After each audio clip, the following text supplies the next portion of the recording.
Today, I'll walk you through how to delete a page in a Power BI report, even if you're a total beginner or just need a quick refresher.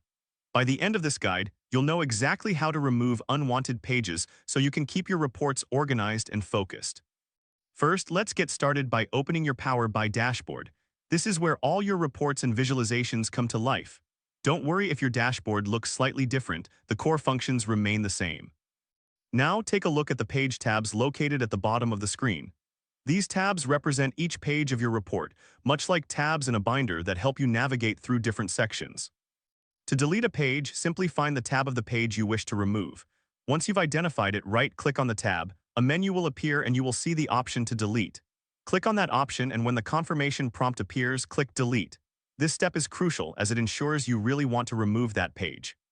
If you accidentally delete the wrong page, don't panic. It's totally normal if this takes a moment.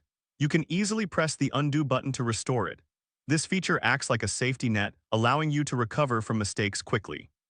Once you're satisfied with your changes, it's time to save your work. Click Save in the top left menu to keep your changes. This ensures that your report reflects the updates you've made, including the removal of any unnecessary pages. And there you have it. You've successfully learned how to delete a page in a Power BI report. Remember, keeping your reports tidy helps you and your audience focus on the most important data. If this helped you out, please give the video a thumbs up. If you run into any issues, leave a comment below.